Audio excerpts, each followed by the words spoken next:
Israel. We do thank you for coming along on such a wet and cold night to hear a Bible address, and we believe we have some really important things to help you understand what's going on in the very concerning world which we all live in today. And if you've been following the news over the last week, where we've had more dramatic terrorism events, a military coup in Turkey, the situation in Britain with the Brexit vote, and our own chaotic elections, then I'm sure you are, along with me, feeling that the world is a very uncertain place at times. And we're not here to tell you that it's going to get better in the short term. Certainly in the long term, God has a very clear plan for our world to make it a much better place. But firstly, there's going to be some very dramatic events that will have to take place. And we're here tonight to talk about the power of Bible prophecy. That chapter we just read was written over 2,500 years ago. That's an awful long time. And yet it talks about the nations that are in the world today. It talks about events that are about to happen very shortly. And it's entirely relevant to where we live in history at this moment. How can it be that a prophet in Israel, writing 2,500 years ago, could be so accurate about the situation of our world in which we live? Well, it can only be because God caused these men to write. It says in the 2nd of Peter, chapter 1, verse 19, we won't go there, but it says these words, "Holy men of old spake as they were moved by the Holy Spirit," that is, by the power of God. They wrote down God's words about the future. And so we have what the Bible calls prophecy. We have predictions about the future. In verse 17 of this chapter, Ezekiel 38, God actually has words recorded here that he will actually address to the Russian aggressor that tries to invade Israel. And God says this in verse 17, "Art thou he of whom I have spoken in old time by my servants the prophets of Israel, which prophesied in those days 2,500 years ago that I would bring thee against them?" And you see, God already has prepared his speech for the future. And he says it's in there in the prophets. And we go to those prophets today. We're going to look at just two prophets tonight, Ezekiel and Daniel, to actually look at this particular aspect of prophecy about the invasion of Israel. And there is a future invasion of Israel, which is the subject of this chapter and of part of Daniel chapter 11. It will be an invasion that comes from the north of Israel. In verse 6, Gomer and his bands, the house of Togarmah of the north quarters. In verse 15, you shall come from thy place out of the north parts, thou and many people with thee. So we have an invasion from the north of Israel. If you know anything about the geography of the world and you draw a line directly north from Jerusalem, you almost cut in half the city of Moscow. Directly north of Israel, in the uttermost parts of the north, as it says here, is the nation of Russia, right across the top of the world above Israel. So quite accurately, we have a prediction of an invasion from the north. An invasion that involves great armed forces. Have a look at verse 4. It says, "A great company with bucklers and shields, and all of them handling swords." Now they are the implements of the time of the prophet.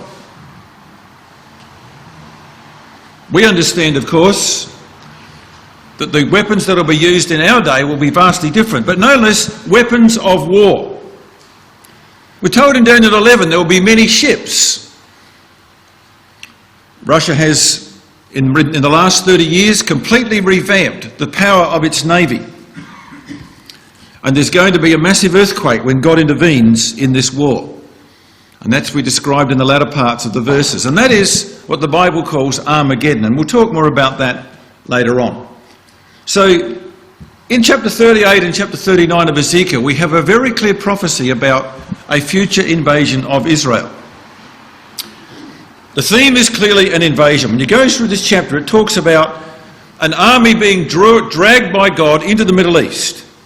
Look at verse 8. "After many days thou shalt be visited. In the latter years."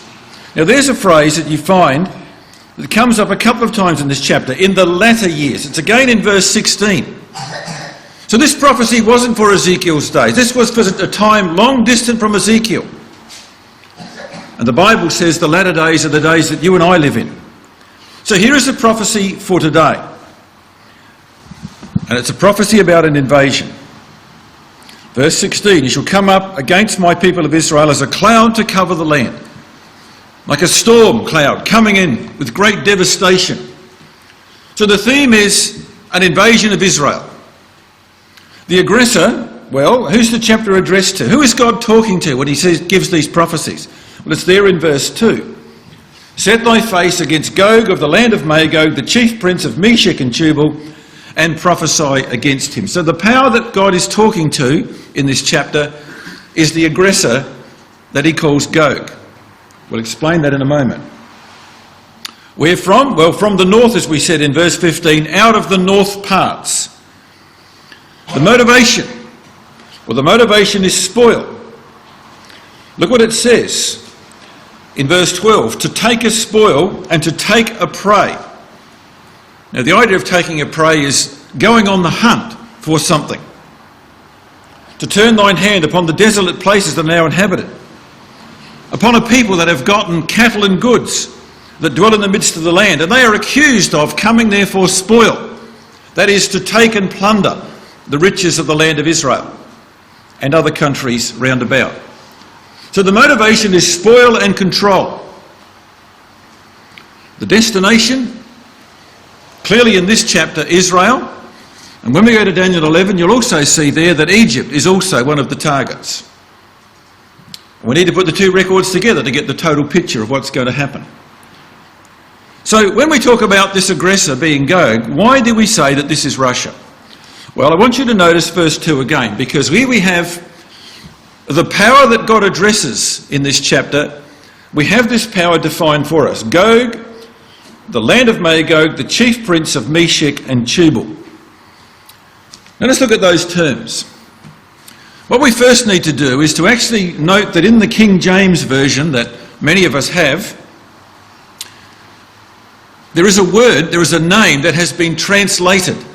And that little word, the chief there, is actually a Hebrew name, Rosh. And you'll see here in these three translations, we have Moffat, the Septuagint, which is the Greek translation of the Jewish scriptures, and the Amplified Bible, that they've actually reinstated the name that is there, that has been translated, unfortunately, by the King James translators.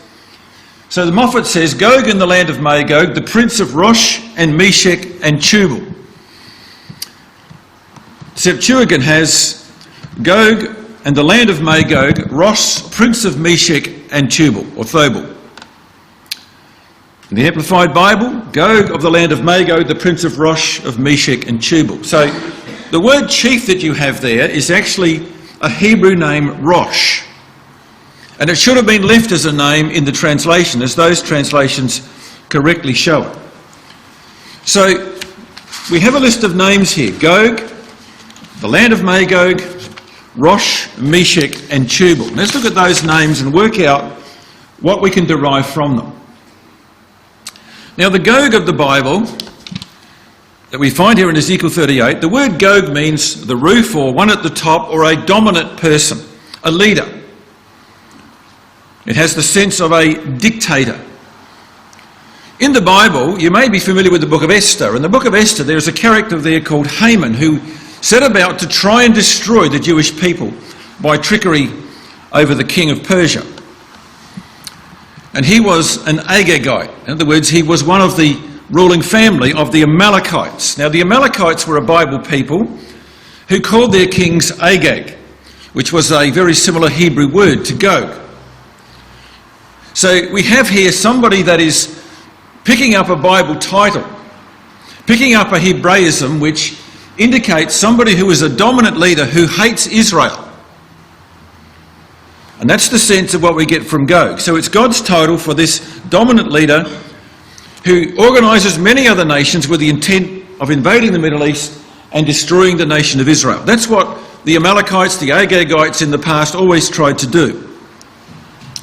So when we look for derivations, and bear in mind when Ezekiel wrote, he used the names of the territories that existed in the time which he wrote. So let's go back and try and work out from the historians and from those who know about these things exactly who these powers are. So we have this Gog. Gog of the land of Magog, the prince of Rosh, Meshech and Tubal. This is what Strong's Concordance says. By Magog is probably meant the Scythians or the Tartars. Now, Scythians actually occupied Central Europe, the countries above the Black Sea. And by Rosh, the Russians. Now there's Strong's Concordance saying, when you come to the word Rosh or the name Rosh in the Bible, it's talking about the Russians, descendants of the ancient inhabitants of the river Araxes or Rosh. Let's delve into this little Rosh thing a little more. In the 1600s, a historian called Bokar wrote a book called Sacred Geography. And he said this about Rosh. Rosh is the most ancient form under which history makes mention of the name Russia, a nation of great celebrity in European Scythia. And again, we'll show you in a minute where Scythia was. But again, it has to do with Central and Eastern Europe. So clearly, those who have delved into the derivations of these names and the movement of ancient nations say we're talking about a nation called Russia. Another great authority on this matter is Wilhelm Gesenius. He was a lexicographer, that is somebody who's very much into the languages of the Old Testament. And he supports the position that Rosh should be translated as a proper noun. And he says that Rosh is undoubtedly the Russians. When you go to the Septuagint translation of the Old Testament, it also uses Rosh as a proper noun. So all those people who've delved into these matters and the derivation of these nations clearly say that we're talking about Russia when we have this word Rosh there. Here's a more modern commentary. This is the Time magazine in 1990. And it said this about the origins of Russia. It says in 962, according to a 12th century document known as the Primary Chronicle, there occurred a semi-legendary encounter when the quarrelling Slavs sent a delegation to Scandinavia, that is to Norway, Sweden, those sort of places, to negotiate with the Vikings, whom they called Varangians, specifically with the crown, with those known as the Rus. So there was a particular branch of those from the area of Scandinavia who were known as the Rus. The Chronicle reports a Viking Rus named Rurik went to take over that region. It became known as the land of the Rus. So they were originally from the Viking tribes, and this particular band moved into Central Europe and into Eastern Europe and became known as the Russians. And you can go to Russia today and you can find this statue of Rurik. It's called the Rurik Monument, and it has under the heading on it, the Millennium of Russia. And he was from the tribe of the Rus. So you can see where the name of the Russians that we have today has come from. And all the historians agree that this title Rosh, or the Rus, was the people that came and inhabited these areas in about 1,000 years ago. So back in 1054 we have this territory that was controlled by those people known as the Rus, and it was most of Central Europe and right across, you can see over here the territory of Russia as well, and the Volga and those regions of Russia to the east. And so they were above the Black Sea. This is the Black Sea. We have Turkey down below here today and Europe across to that side. But this is the area that they originally occupied. So they are above the Black Sea. And that's the territory that we're talking about.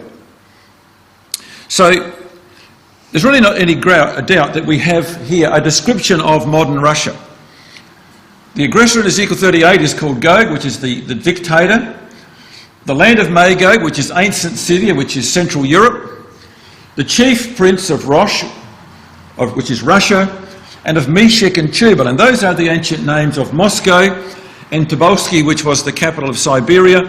The river Tobol is over in Siberia, which indicates the total dominion of the Russias, both the eastern part and that beyond the Urals.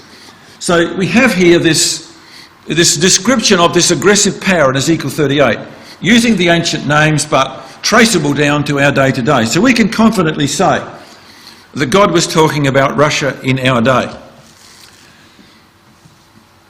Now we're told here that this power, this Gog, will assemble many other nations. Look what it says in verse 4.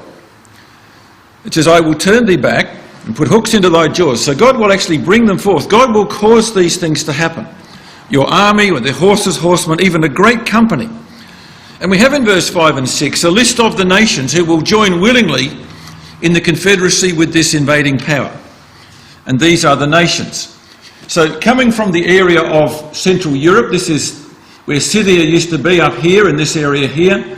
The prince of Rosh, Meshech and Tubal comes from the north of Israel. Here's Israel here. So directly north of Israel, you go into the territory of the prince of Rosh, Meshech and Tubal. Now, ancient Scythia was, again, this area north of the Black Sea, around here. So this is without any doubt where the great invasion will be headed from. But there are many other nations that join with them in their invasion of the Middle East. We have Persia. Now, the ancient territory of Persia incorporated what we know today as Iran and Iraq. So that's very much identifiable today. Both of them Muslim nations, both haters of Israel. Iran in particular is sworn to the destruction of Israel. You can see why they would join up with this confederacy of nations. Ethiopia. Well, today Ethiopia has moved away from where it was in ancient times. We would call that territory that Ezekiel spoke about as the Sudan, which of course is also a Muslim country and opposed to Israel. Libya, well, we know about Libya, currently in a state of chaos, but there are a number of interventions happening there which are quite interesting, in which Europe and Russia have a hand. Libya, over on the north of Africa, will be involved in this confederacy. Tagama, we can trace as modern-day Turkey. Fascinating that only this week there's been a military coup in Turkey. Who knows where Turkey's going to go in the future? Goma. Goma are the Gauls. We'll talk about them in a moment, but that also relates to France, which is even more west in Europe. And many others, and that includes all the other nations of Catholic Europe. And we could go to other places in the Bible and show you how we derive that. But let's just take it on face value for the moment. Talk about Gomer. It mentions there in verse 6, Gomer and all his bands. Now, Gomer was the name given to the Gauls, or the Galatians, who moved from Turkey and migrated west across to France. So the nations like Holland, Belgium, Switzerland, some of the parts of Western Germany, some of those parts are what we know today as the Gomerites. So they were those who moved from Turkey across to the west of Europe. Very much all Catholic nations, and again, the Catholics are very much involved in this process as we read from other parts of the Bible. So we have this confederacy of nations that's going to be put together under the control of the Prince of Rosh, Meshech and Tubal. And they will come to invade the land of Israel. Look what it says in verse 8. After many days you shall be visited.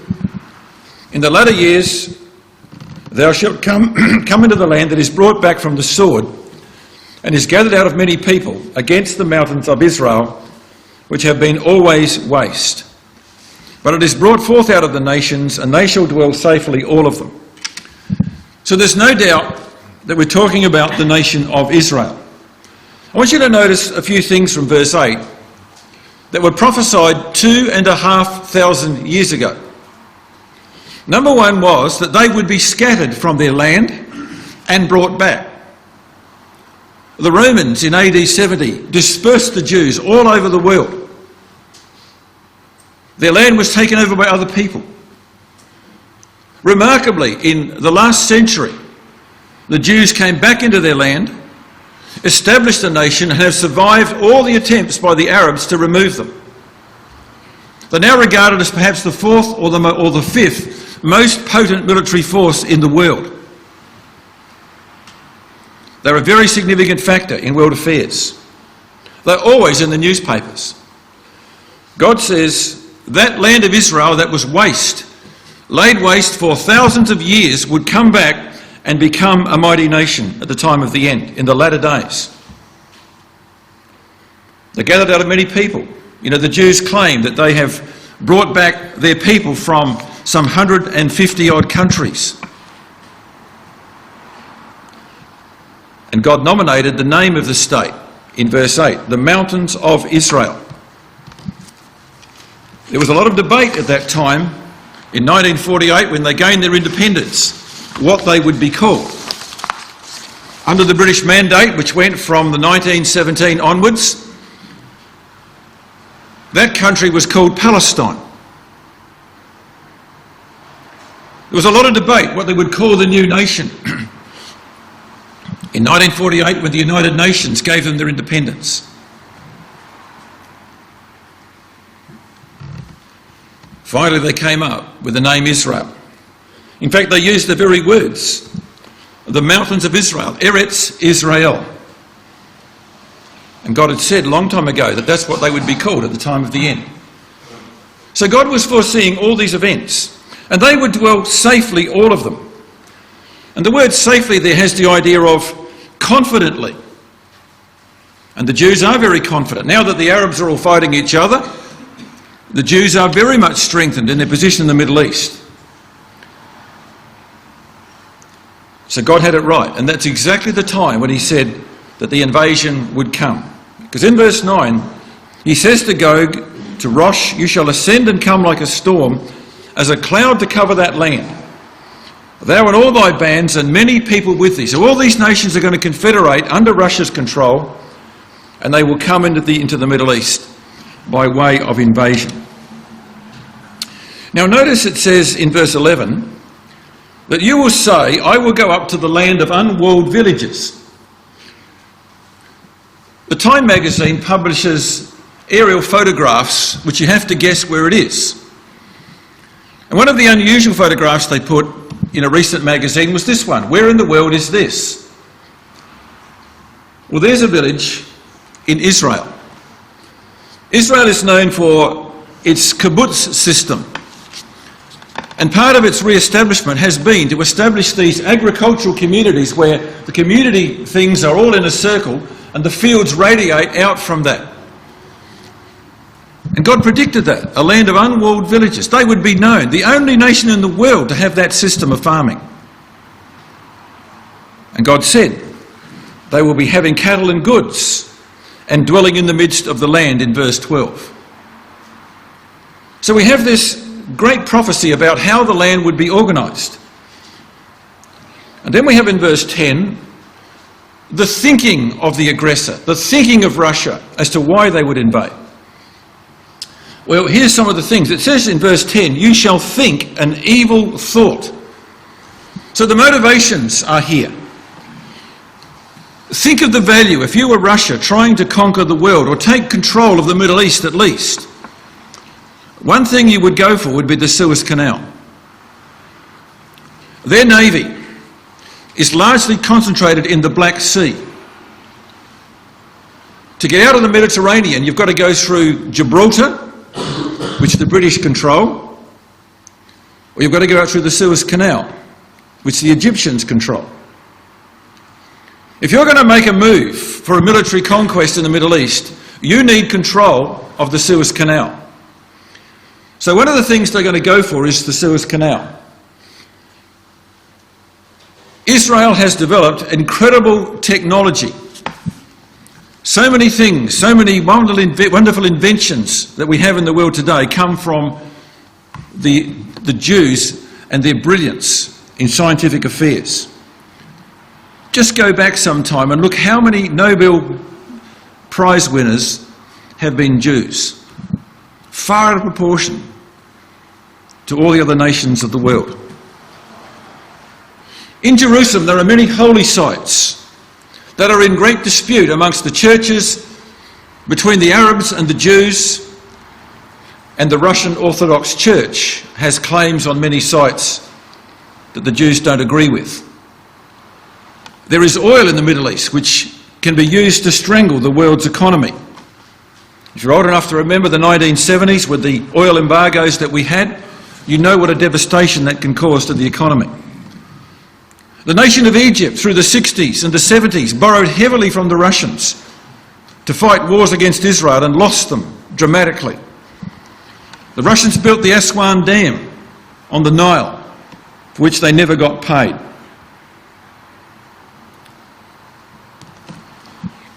And there are many nations in the Middle East that Russia would like to curry favour with, who have one thing in common: they all hate Israel and want it destroyed. And so we can see how very likely, whether it's this Russian leader or another one, somebody with this dominant, conquering spirit will lead nations into the Middle East to take over the Holy Land of Israel. Now, you would expect there to be a protest if there was such an invasion. When we come down to verse 13, we have the protest from the Western nations and some of the Arab states. Bearing in mind, these are the ancient names of these territories: Sheba and Dedan. So the people of the Arabian Peninsula. That would include Saudi Arabia, Kuwait, Qatar, Dubai, and the other Gulf states, Bahrain, places like that. They have an interest in their oil not being taken over by the Russians. One thing fascinating about both the aggressor and those who protest is everybody's interested in money and commerce, goods, cattle, spoil. That's what binds their interests together.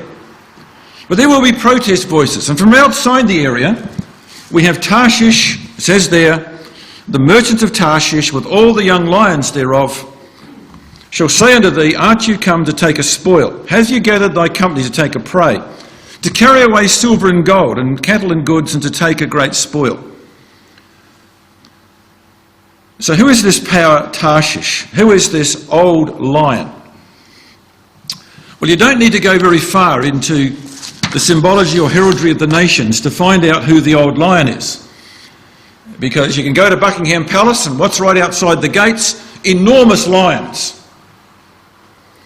It's been the well-known symbol of Britain for so long. When you go to look at the British flag, it's covered in lions, because that's the way the British symbolise themselves. But more than that, in past wars, the symbolism of the old lion calling up the Commonwealth countries, those who derive their origins from Britain and its empire, has been used in wartime posters. And there's a World War I poster that shows, helped by the young lions, the old lion defends his foes. Do you find it amazing that here in the Bible we have that phrase,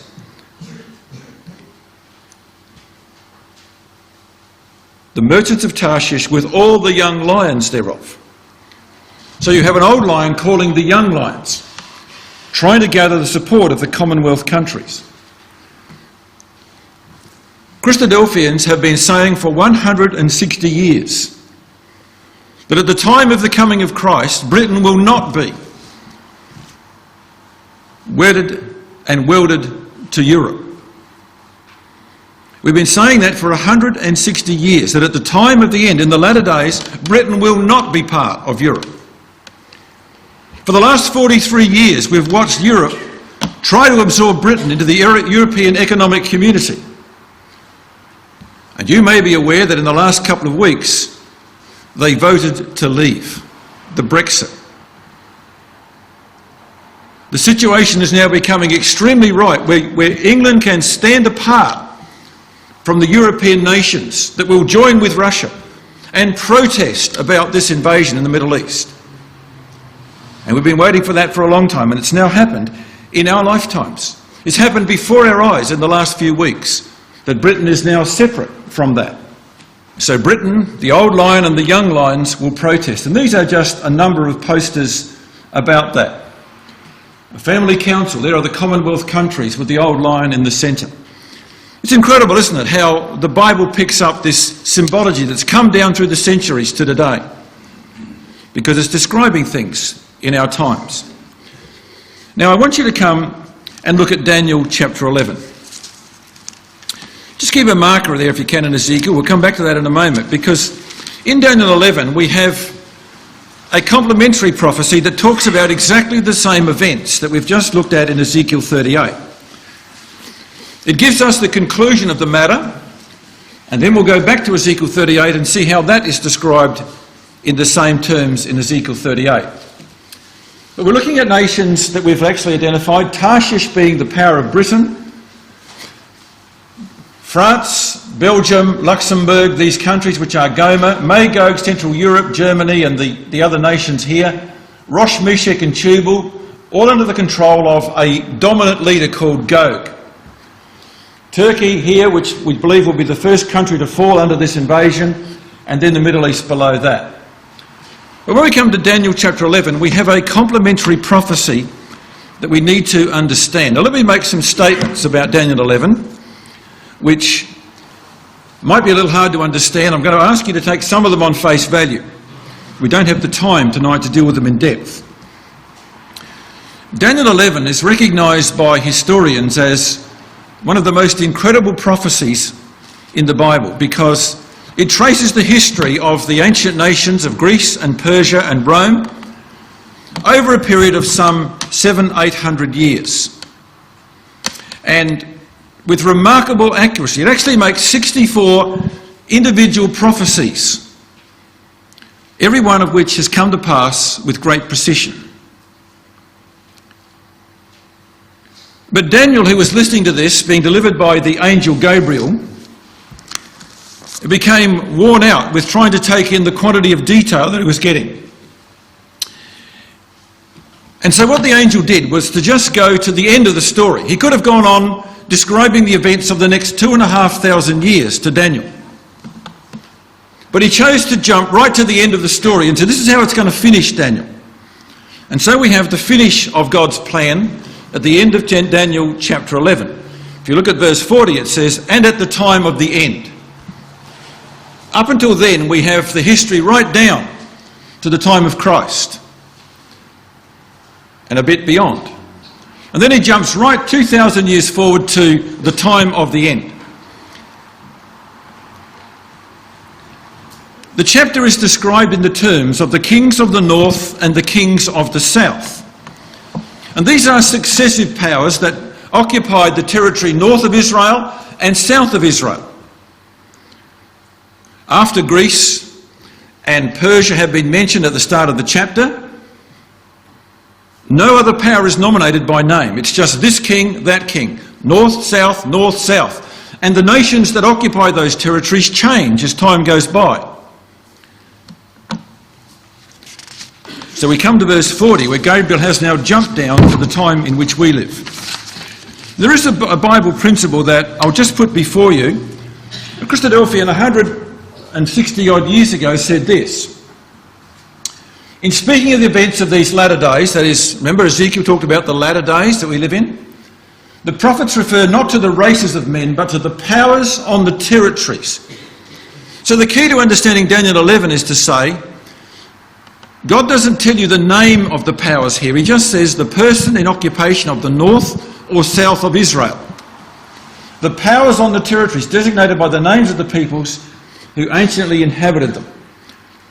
So we've got to think of what powers are around at the time of the end. Now, let me just define for you the time of the end. In the Bible, there is a set time that God has to bring his plan to fruition. God has a plan that he started right back in the Garden of Eden. He has laid out 7,000 years of history that will end in a perfected world. But there's a time of the end when God does not let man any longer rule himself. It's a time when God will take over control of the world. It's a time when the Lord Jesus Christ will come back to the earth to establish God's kingdom. Daniel 12 says, there shall be a time of trouble such as never was. That's one of the signals of the beginning of the time of the end. The world is going to go into a time of trouble such as never was. In Revelation 11, it's described this way, the nations were angry, and thy wrath is come, and the time of the dead that they should be judged. There's going to be a resurrection of all those who have followed Christ at the time of his return. That thou shouldest give reward to thy servants the prophets. God won't forget these men who wrote down his words. And in Revelation 16, we're told that that is Armageddon. Whatever you might have heard about Armageddon is probably not what the Bible says. It's not a battle in the valley of Megiddo, as most evangelical churches will tell you. It is a battle around the city of Jerusalem, where God intervenes to take control of the world. So there is a time of the end. There is a time when there will be no more opportunity to get ready for these great events. So we're talking about the kings of the north and the south. Now remember, the power that occupies the north or the south of Israel at any particular time is the king of the north or the south. Rome became the king of the north when it ruled the world from Constantinople. In 1453, the Turkish Empire took over. They became the king of the north. They oppressed Israel. They desolated the land. And we come down to verse 40. And at the time of the end shall the king of the south push at him. Well, the king of the north, was Turkey. So there was a push from the king of the south. Now Britain had taken over Egypt in 1882. So there came a time when the British Empire took on the Turkish Empire. So the king of the south in Egypt, Britain, took on the king of the north, Turkey, at the time of the end. And we have the events of the Middle East. The Turks had been in control since 1453. They dominated God's land for 450 years. They occupied Israel for that time. But from 1820 onwards, the Turkish Empire began to shrink. It had gone right across to Spain, right up into Central Europe. But it began to shrink. And we find that there was a push from the south against the Turkish Empire. You may be aware of the events of the First World War, when Turkey came in on the side of Germany, and the British from Egypt advanced through Israel against Turkey. And Jerusalem was the main target of that attack. General Allenby led the British troops to take over the land of Palestine and to drive the Turks out of God's land. General Allenby decided to come into Jerusalem on foot as a mark of respect, and the Turkish surrendered the city of Jerusalem without destroying it as they had intended to do. All of that was controlled by God. What happened after that was that at the end of the First World War, the British government made the Balfour Declaration, which was a guarantee to the Jews that they would have a homeland of their own. That came out of the First World War and the gratitude of the British government to a Jewish scientist, Chaim Weizmann. So they now had the beginnings of their new nation. They could begin to regather themselves back into their land. And so they went back. Now, let's read what it says in Daniel chapter 11 about the Russian invasion. So remember, the king of the north and the king of the south changes. The king of the south shall push at him. So Britain pushes against Turkey. The king of the north shall come against him, that is Turkey, like a whirlwind with chariots and horsemen and many ships. So again, great amount of armour and a huge navy. Shall go into the countries, overflow and pass over. He shall come to the glorious land, and many countries shall be overthrown. But these shall escape out of his hand, Edom and Moab, and the chief of the children of Ammon. So this is talking about the same invasion that Ezekiel talked about. There we know that the king of the north, out of the north parts, will be Russia. And their first conquest will be Turkey. Now Turkey and Russia have been at odds. Remember the Turks shot down a Russian plane over Syria? That didn't go down very well. Turkey is largely a Muslim country. The Russians have a problem with some of their policies. We are looking for a time when Russia will find excuse to invade Turkey because they need the control of the Bosphorus. To get their navy out of the Black Sea, they have to go through the very narrow Bosphorus Straits, which are controlled by Turkey. Those straits are vitally important to shipping. That's why they sent the Australians there in 1915 to Gallipoli to try and take those straits. The Russians need that control, as well as the Suez Canal. So, what we see in verse 40 to 45 summarises what we had in Ezekiel, the same information. Because Turkey is a member of NATO, a lot of NATO bases are currently on Turkish soil, and the Russians hate that, and they want them removed. So they'll come from the utmost parts of the north and they will have this invasion. And let's just summarise what this says. It says there, the land of Egypt shall not escape in verse 42. So they're going to go right through Israel, down into Egypt, because there's the Suez Canal and there is the recovery of their assets in Egypt. Egypt also has oil fields. So let's just summarise what this is saying. The nations conquered will be Turkey, Israel, Egypt, Lebanon and Syria. The allies of Russia will be Iran, France, Libya, Europe, the papacy, Muslim Sudan, and some nations will actually escape this invasion. It says there, Edom, Moab and the chief of the children of Ammon, which we would say today is Jordan and Arabia. And we're told that they will actually rescue the Jews who flee eastward. The targets for Russia, well, Israel's prosperity and industry, the spoil. Egypt's wealth, the recent gas fines and the payment for the old debts, the Suez Canal, the Middle East oil and gas reserves, recently discovered in the Eastern Mediterranean. You might be aware that there have been enormous discoveries of gas and oil in the Eastern Mediterranean, which means that Russia's oil price may go down if that's exploited by somebody else, and the holy sites in Jerusalem. Plenty of reasons for Russia to get involved in invading the Middle East. Well, the final battle is described in verse 44 and 45. Tidings out of the east and the north shall trouble him. He shall therefore go forth with great fury to destroy, to make away many. So once he's got to Egypt, once Russia has got into Egypt, this king of the north has gone right through those countries and got into Egypt, he's going to hear of things happening back in Jerusalem from the northeast of Egypt. Rush back there. And there's going to be a great standoff of nations around Jerusalem, with all their armies arrayed around the city of Jerusalem. And that standoff will be the final stage for the Battle of Armageddon and God's intervention. Because it goes on to say, when he plants his palace between the seas, that is between the Mediterranean and the Dead Sea, around the glorious holy mountain which is in Jerusalem, he shall come to his end and none shall help him. So there's going to be a great devastation in Israel. Let's go back to Ezekiel chapter 38. I went across there just to show you this is not one isolated prophecy. God said, I have spoken in the prophets of Israel. We could have gone to Zechariah 14. We could have gone to other places to show you the same story, but it's here in the Bible.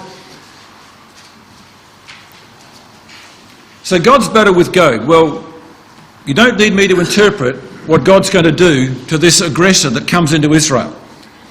God says in verse 18 of Ezekiel 38, it shall come to pass when Gog shall come against the land of Israel, saith the Lord God, my fury will come up in my face. In my jealousy have I spoken. There shall be a great shaking in the land of Israel. And God's going to cause an enormous earthquake, the likes of which the world has never seen, centred on the land of Israel. It will devastate the armies that have been gathered there against Jerusalem. And God says he will destroy the power of Gog in Israel. Look at chapter 39 and verse 2. Verse 1. Prophesy against Gog and say, thus saith the Lord God, behold, I am against thee, O Gog, the prince of Rosh, Meshech and Tubal. And I will turn you back and leave but the sixth part of thee, cause thee to come up from the north parts and bring you on the mountains of Israel. And God goes on to say that he will bury Russia, their army. 5/6 of it will be destroyed in Israel. Now, look at the annihilation here, this incredible earthquake and the destruction it will wreak. And then there will be great hailstones, fire and brimstone, volcanic activity. And God will use all of these forces of nature to destroy the armies that have come against Jerusalem and that are arrayed against his holy city. And that will be the start of God's conquest of the world. Again, if you're old enough, you'll remember this. Back in 1964, Khrushchev, the president of Russia, stood up in the United Nations and said, after the Cuban crisis, he said, we will bury you. Banged his shoe on the table and yelled at people to say the Russians would bury the rest of the world. Well, God doesn't say that. It shall come to pass in that day that I will give to Gog a place of graves in Israel. So God has said in his Bible, I will bury Russians in Israel. And it talks there about how they will gather the bones for 7 years to cleanse the land of the bodies that will be left after God has brought his great earthquake, fire and destruction upon them. And God will save Israel. There shall come out of Zion the Redeemer, the Deliverer, and turn away ungodliness from Jacob. God has not cast away his people, and there are so many prophecies that God intends to restore Israel as his people. So what do we see happening today? Well, we've seen Russia start its grab for territory. You have seen Russia put pressure on the Ukraine, take over the Crimean Peninsula. You've seen Russia go into Syria. You're probably not aware of the Russians going into South Ossetia. Another part over here, below the Caucasus, they've gone and invaded recently as well. They don't make the news, but Russia is consolidating its territory, and they're on the move. Russian forces, Russian army and air force and navy are now entrenched in Syria. For the first time, the Israeli air force is outgunned in the Middle East since 1967. The war in Syria has become a holy battle. The Russian Orthodox Church has got involved. They've now got naval bases in Cyprus they can use. They're supplying Iran with missiles that can destroy the cities of Israel. They're seeking conflict with Turkey. And they've been involved in secret invasions in Libya. And we look out at the world and we see terrorism. We see the fragile economy of the world. We see environmental damage. And Jesus said that the time of the end would be marked by uncertainty and fear. These are the words of the Lord Jesus Christ about the latter days. Men's hearts failing for fear and for looking after those things which are coming on the earth, for the powers of heaven shall be shaken. And when those times come, said Jesus, when the time of trouble breaks out, you will know, and I will know, that all these prophecies that God has made are beginning to come to pass upon us. And it's going to be a time when people will have to make a choice, because the time will come, a time of trouble such as never was. You think of all the terrible times the world has known in years gone by, the world wars, and all the things that have happened in the past. God says this time of trouble will be such as never was since there was a nation on the earth. But it's a time of deliverance for God's people. If we have made our peace with God, if we have walked in God's ways, we can be delivered at the same time. Because the set time for God to favour Zion will have come. And that's the time his people will be delivered. Those who have accepted the truth of the Bible, who've followed in his ways, we can be saved at the return of Christ. So friends, listen to what the prophets have to say. God will do nothing, but he reveals it to his servants through the prophets.